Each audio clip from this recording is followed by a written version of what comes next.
Hola, muy buenas noches, que Dios les bendiga, que hayan tenido un bendecido día miércoles, que todo les haya salido bien. Muchísimas gracias por conectarse. El día de hoy vamos a compartir acerca de ser libres de la culpa. Solo permítanme un segundo, voy a compartir la... Ok, ya estamos. Muy bien. El día de hoy, como mencioné, vamos a compartir acerca de la libertad de la culpa o ser libres de la culpa. ¿Qué es realmente la culpa? La culpa es algo que es derivado de una falla, agravio, daño, infracción, pecado, error, fracaso. Es un resultado mental de todas esas cosas. Es sentirse mal moralmente por alguna cosa mala que uno pudo haber hecho, y la culpa genera temor de ser descubierto, y la palabra nos enseña en Primera de Juan capítulo 4 versículo 18 que el temor trae en sí castigo, así que la culpa acarrea junto con la culpa un castigo. ¿Y de dónde deriva la culpa? El origen en última instancia de la culpa está en el pecado, en nuestras malas decisiones, en nuestros errores, en nuestros fracasos, en cualquier cosa que hayamos hecho mal. Es el reproche que nos hacemos, que muchas veces nos lo hacen las personas, pero una mayoría de veces nos lo hacemos nosotros mismos, a nosotros mismos, por la imaginación del reproche de otros o por el reproche propio, derivado de una actuación que está contraria a la palabra de Dios o a lo que se espera de cada uno de nosotros, es cuando hacemos algo de manera intencional o bien por diligencia, que implica haber fallado en el cumplimiento de alguna responsabilidad. La culpa es un elemento intelectual y emocional derivado del pecado. Y recordemos una cosa que dice la palabra en Santiago capítulo 1 versículos del 12 al 15. Que el resultado final del pecado, después de haber sido tentados, atraídos, seducidos, concebirlo, darlo a luz, viene la muerte, y la muerte esa muerte viene de varias formas. Viene, en primer lugar, de la acusación, luego de la culpa, luego la condenación, el juicio, etcétera. O sea que la culpa es parte de las consecuencias del pecado o de las consecuencias de nuestras malas acciones. Tiene dos formas. Una forma que es una culpa persecutoria, es decir, que nos constantemente nos persigue, nos obsesiona, y una culpa depresiva que nos mete en tristeza, depresión, frustración, ansiedad, angustia, etcétera. La persecutoria, la culpa persecutoria es la que deriva de que hayamos sido conscientes o que seamos conscientes de a la ejecución del pecado, de la ejecución de un pecado, de una falta, de algo mal hecho, mientras que la culpa depresiva generalmente viene por algo que hicimos por negligencia o por imprudencia. Las consecuencias y las derivaciones de la culpa son muchísimas. En primer lugar, la culpa en sí misma y la vergüenza asociada a la culpa, y entre ambas, la culpa y la vergüenza, pueden provocar hipersensibilidad a los efectos de cada acción, es decir, estar siempre a la defensiva, o sentirnos mal por cualquier cosa, inmediatamente, aun por las cosas más sencillas, más simples que pudiéramos resolver, pero la hipersensibilidad hace que se incremente la respuesta emocional, sea una respuesta emocional incoherente, sea una respuesta emocional más allá de lo que debería ser, y generalmente esa respuesta emocional es una respuesta emocional negativa. Por el otro lado, la culpa y la vergüenza también producen el sentirse abrumados, la pérdida de nuestra identidad, y el diablo es un facilitador en eso. Si recordamos las veces que hemos pecado, nos hemos equivocado, hemos tomado decisiones erróneas, lo primero que nos viene a decir el diablo es: si no que sos hijo de Dios, pues como diciendo, no sos hijo de Dios, y eso es querernos robar nuestra identidad, es querernos provocar una pérdida de identidad. Y regresar a la identidad antigua, que es la identidad del mundo, la identidad del pecado, la identidad de la carne, en lugar de la identidad de Dios. Por el otro lado, también la culpa y la vergüenza nos puede llevar a poner a los demás antes de nosotros mismos de una manera perjudicial. Si somos muy inclinados al qué dirán, si somos muy inclinados a la aceptación de los demás, pues eso la culpa y la vergüenza nos pueden llevar a la codependencia, y la codependencia a ser abusados. También la culpa y la vergüenza nos pueden llevar a evitar toda gama de emociones, en lugar de lo contrario de lo que hablamos primero, de la hipersensibilidad. En este caso podría provocar lo contrario también, que sea la insensibilidad. Al no poder manejar la culpa, la evadimos, y al evadirla, pues nos endurecemos en nuestro corazón, y al endurecernos en nuestro corazón, eso provoca insensibilidad. También, como ya mencioné anteriormente, depresión, ansiedad, una sensación de ser perseguido, un sentimiento irreal de persecución, en psicología se llama paranoia. Hay algunos, también la culpa trae algunos síntomas físicos, como problemas con el sueño, problemas digestivos, problemas de tensión muscular, incluso problemas de presión alta o de presión baja, dependiendo. Si la culpa es persecutoria, puede ser un aumento de presión; si la culpa es depresiva, puede ser una baja en la presión. Síntomas sociales como el aislamiento, la incomodidad de estar con otras personas, no dar la cara para asumir la responsabilidad.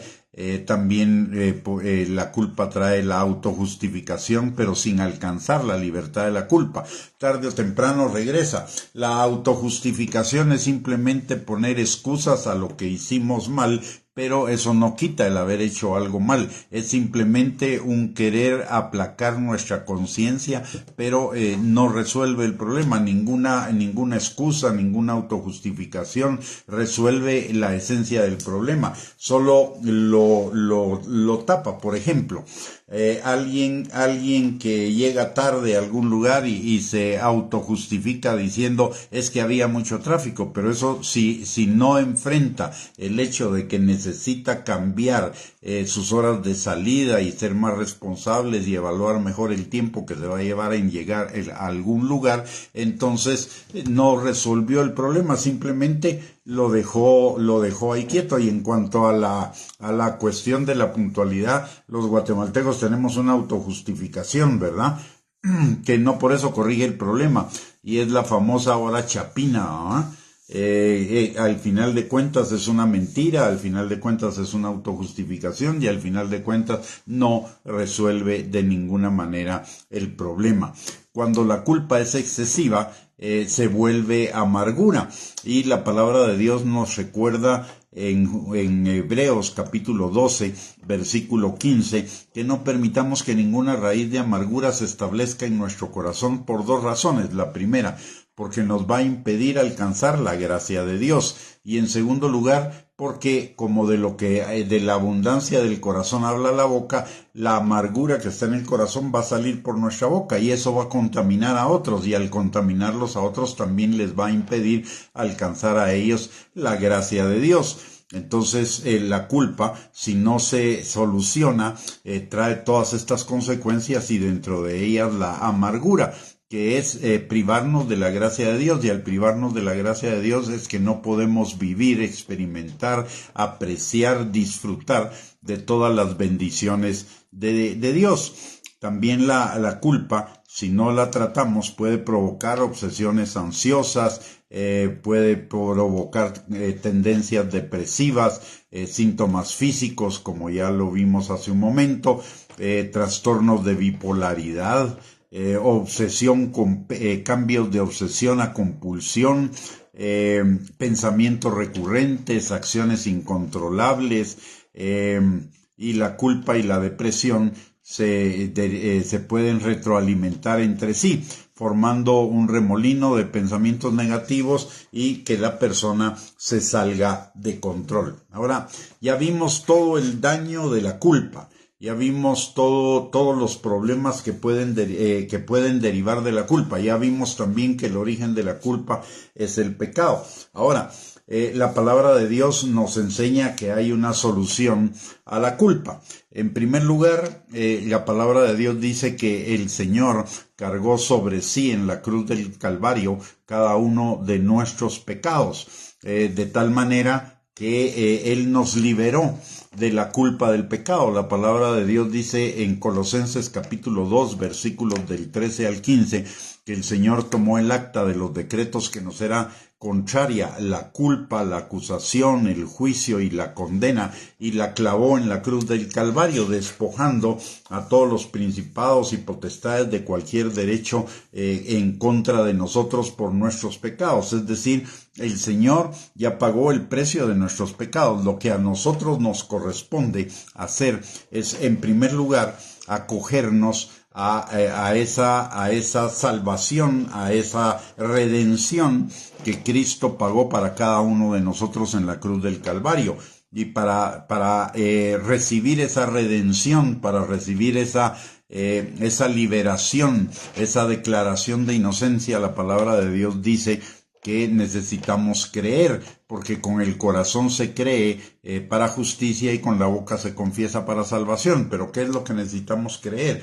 Necesitamos creer que Jesús es el Señor de nuestras vidas, el dueño de nuestras vidas, el que manda en nuestras vidas, y que entonces seremos salvos. Y que Jesús sea el dueño de nuestras vidas significa una vida transformada, una vida en obediencia, que no la vamos a hacer nosotros por nuestra propia cuenta, sino que el Señor, cuando venimos a Él, nos da una nueva naturaleza, y esa naturaleza trae implícita la inclinación a la obediencia, trae implícito el fruto del Espíritu Santo, que es el dominio propio y la obediencia, y el Señor nos va a ir transformando. Mucha gente piensa, es que si yo me convierto al Señor voy a tener que dejar esto. Usted no va a tener que dejar nada. Usted va a recibir una ministración del Espíritu Santo en su corazón que va a transformar las inclinaciones de su corazón, y automáticamente va a evitar todas esas cosas. Entonces, el primer punto que necesitamos es reconocer el señorío de Cristo en nuestros corazones. La palabra de Dios dice, como ya mencioné, que con el corazón se cree para justicia, es decir, creer en el corazón, invocar el nombre del Señor, venir delante del Señor y decirle: Señor, yo reconozco que he pecado, yo te pido perdón por mis pecados, te entrego todos mis pecados, Señor, y te pido que tú me liberes de la culpa, de la condenación, de la acusación y de todo juicio. La palabra, por un lado. Por el otro lado, cuando pecamos, aún ya siendo cristianos, podemos pecar. La palabra de Dios dice que tenemos una solución al problema de la culpa, del juicio, de la acusación y de la condenación, y es que si confesamos nuestros pecados, Él es fiel y justo para perdonarnos y limpiarnos de toda maldad. Y la palabra dice en Romanos capítulo 8, versículo 1, que ninguna condenación hay para los que están en Cristo. Entonces, si la culpa es canalizada de acuerdo a lo que nos enseña la palabra de Dios, que implica el reconocimiento de que hemos pecado y el pedirle al Señor una transformación en cuanto a nuestra inclinación a ese pecado, que es el arrepentimiento, la confesión y el pedir perdón, eso nos va a ayudar a madurar, a crecer, a tomar decisiones correctas. El arrepentimiento es cambiar la orientación de nuestras vidas. Antes estábamos orientados al pecado, ahora estamos orientados hacia Dios. La confesión y el pecado no es que el Señor la necesite, porque Él ya cargó sobre sí todos nuestros pecados, como dice en la cruz del Calvario, como dice la palabra en Isaías 53:6 y en Isaías 53:12. Pero nosotros necesitamos liberarnos de esa carga del pecado, y para eso es la confesión. La confesión es liberación para nosotros, es como el perdón. Cuando nosotros perdonamos a las personas es liberación para nosotros, no es un beneficio para ellos. De la misma manera, confesar nuestros pecados no es un beneficio para Dios, sino que es un beneficio para nosotros. Nos liberta de la acusación, del juicio, de la condenación y de la culpa. Y necesitamos combatir cualquier culpa con el amor del Señor. Ya dijimos que la culpa trae temor y el temor trae en sí castigo, pero la palabra en Primera de Juan, capítulo 4, versículo 18, nos recuerda que el perfecto amor echa fuera el temor, y al echar fuera el temor obviamente echa la culpa. Pero ¿qué es el perfecto amor? El perfecto amor del Padre, y para vivir en el perfecto amor del Padre necesito el creer en el Señor Jesucristo como el Señor de nuestras vidas, como el Señor de mi vida y mi Salvador. La palabra dice en Juan capítulo 1 versículo 12 que a todos los que creemos en su nombre nos dio potestad de ser hechos hijos de Dios. Y sí, hijos, también herederos de Dios y coherederos con Cristo. Y dentro de ello, herederos de la libertad del pecado, de la libertad de la culpa, de la libertad de la condenación. Romanos 8:1 dice que ninguna condenación hay para los que estamos en Cristo Jesús, los que no vivimos ya en la carne, sino vivimos por el Espíritu. ¿Y por qué no hay ninguna condenación? Porque Cristo ya cargó por cada uno de nuestros pecados en la cruz del Calvario. Entonces, necesitamos, para ser libres de la culpa, necesitamos combatir la tardanza, la negligencia, el dejarlo para otro día. Necesitamos enfrentar la situación ya inmediatamente. De hecho, la palabra dice en el libro de Isaías que busquemos al Señor mientras puede ser hallado. ¿Eso qué significa? Que puede ser que haya un momento en el cual no lo hallemos. Y muchas veces no lo hallamos por la dureza de nuestro corazón, porque el ir posponiendo el entregarle nuestra vida al Señor, lo que va causando es que nuestro corazón se vaya endureciendo, y al endurecerse perdemos la sensibilidad, y perdemos la sensibilidad de las cosas espirituales. O sea, si no tratamos el problema de la culpa viniendo al Señor y entregándole nuestras vidas al Señor, esa culpa va a terminar endureciendo nuestro corazón y alejándonos de la solución de ser libres de la culpa. Por el otro lado, no hacerlo es un síntoma, no venir al Señor es un síntoma de orgullo, es un síntoma de obstinación, sabiendo que en Cristo tenemos perdón y no lo buscamos. Es una necedad, y es una necedad que no obra en contra de Dios. Dios sigue siendo Dios si yo vengo a Él o no vengo a Él. Dios sigue siendo Dios si yo le entrego mi vida o no. Jesucristo sigue siendo el Señor y el Salvador, así yo lo reconozca o no lo reconozca. Yo no afecto a Dios con no reconocer a Dios, ni afecto al Señor Jesucristo con no reconocerlo. Al que estoy afectando es a mí, y no solo a mí, sino a los demás, porque lo que yo hago, lo que yo digo, lo que yo vivo, influye en los demás, y si vivo alejado de Dios, pues voy a vivir en el pecado, voy a vivir en la carne, voy a vivir en lo mundano, y eso va a traer perjuicio no solo para mí, sino para todos los que están a mi alrededor. De tal manera que para ser libre de la culpa necesito inmediatamente resolver la situación. En primer lugar, entregándole mi vida a Cristo si no lo he hecho. Y en segundo lugar, si ya lo hice, la palabra de Dios dice en Primera de Juan, capítulo 1, versículo 9, que si nosotros confesamos nuestros pecados, el Señor es fiel y justo para perdonarnos y limpiarnos de toda maldad. Y ese limpiarnos de toda maldad significa quitar toda culpa. No desechemos la palabra de Dios. Recordemos que también la palabra de Dios nos dice en Juan capítulo 8, versículos 31 y 32, conoceremos la verdad y la verdad nos hará libre. ¿Y qué es la verdad? La verdad es la palabra de Dios. Es la verdad esencial que usted y yo necesitamos para vivir nuestras vidas, para guiar nuestras vidas. El Salmo 119, 105 dice que nos recuerda que lámpara es a nuestros pies su palabra y lumbrera a nuestro camino. Y todos los que hemos comenzado a transitar en ese camino, sabemos que la palabra de Dios es la verdad sobre la cual podemos establecer firmemente nuestras vidas. Por eso, en estas transmisiones enfatizamos muchísimo en lo que dice la palabra de Dios. ¿Por qué? Porque en mi experiencia personal la palabra de Dios es verdad.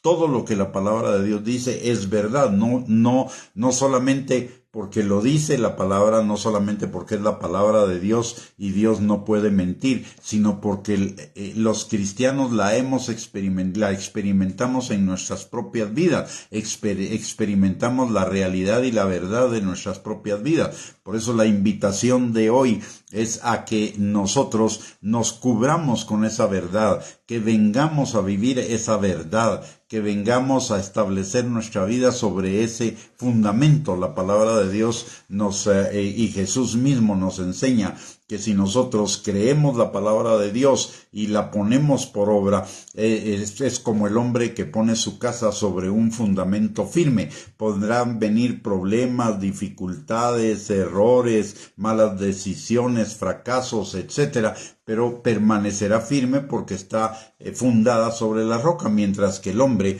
que no le hace caso a la palabra de Dios, su casa está sobre la arena. Cuando vengan inundaciones, tormentas, vengan lluvias, vengan destrozos, la casa va a ser destrozada porque no está sobre un fundamento sólido, que es el fundamento de la palabra de Dios. Así que para ser libres de la culpa necesitamos, y no solo de la culpa, para ser libres de la culpa, del juicio, de la condenación, de la acusación, y para ser libres de lo que provoca todo eso, que es el pecado, necesitamos volvernos al Señor de todo nuestro corazón, volver a nuestro origen, volver a la fuente de nuestra vida, porque el Señor es la vida, es el camino, es la verdad, y necesitamos volvernos de todo corazón a Él para vivir en libertad. Conoceréis la verdad y la verdad os hará libres. Conoceréis la verdad y entonces seremos libres de la culpa, de la acusación, de la condenación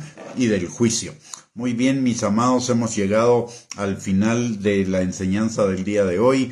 Que el Señor les bendiga. Muchísimas gracias por conectarse y el día de mañana los esperamos a las 7 de la noche para otro estudio en la palabra de Dios. Que el Señor les bendiga, que tengan una bendecida noche, que el Señor les recupere sus fuerzas para que el día de mañana con todo ánimo, con gozo y con alegría en el corazón enfrentemos todo lo que necesitamos enfrentar y resolver el día de mañana, y el día de mañana sea un día de bendición en el que todas las cosas las hagamos para nuestro Dios, para la gloria de nuestro Dios y para bendición de todos los que nos rodean y de nosotros mismos.